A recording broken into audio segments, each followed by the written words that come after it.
दृश्य आपण बघतोय सलमान खान यानं त्याच्या गॅलेक्सी या निवासस्थानी येऊन घराबाहेर जमलेल्या सगळ्या चाहत्यांना ईदच्या शुभेच्छा दिल्या।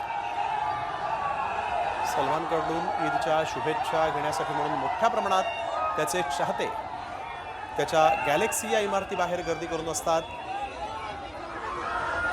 पोलिसांना इथे बंदोबस्त ठेवावा लागतो, वाहतूक व्यवस्था वळवावी लागते आणि त्यानंतर आपण बघतोय सलमान खान आज आपल्या चाहत्यांना भेटण्यासाठी इथं आला होता। अर्थातच गॅलेक्सी ही अपार्टमेंट आहे आणि त्या अपार्टमेंटमध्ये त्याच्या गॅलरीमध्ये सलमान येत असतो, चाहत्यांना शुभेच्छा देत असतो। परंतु गेल्या काही दिवसांपासून सलमान खानला आलेल्या धमक्या, घराबाहेर झालेला गोळीबार या पार्श्वभूमीवर इथं बुलेट प्रूफ काच लावण्यात आलेली आहे।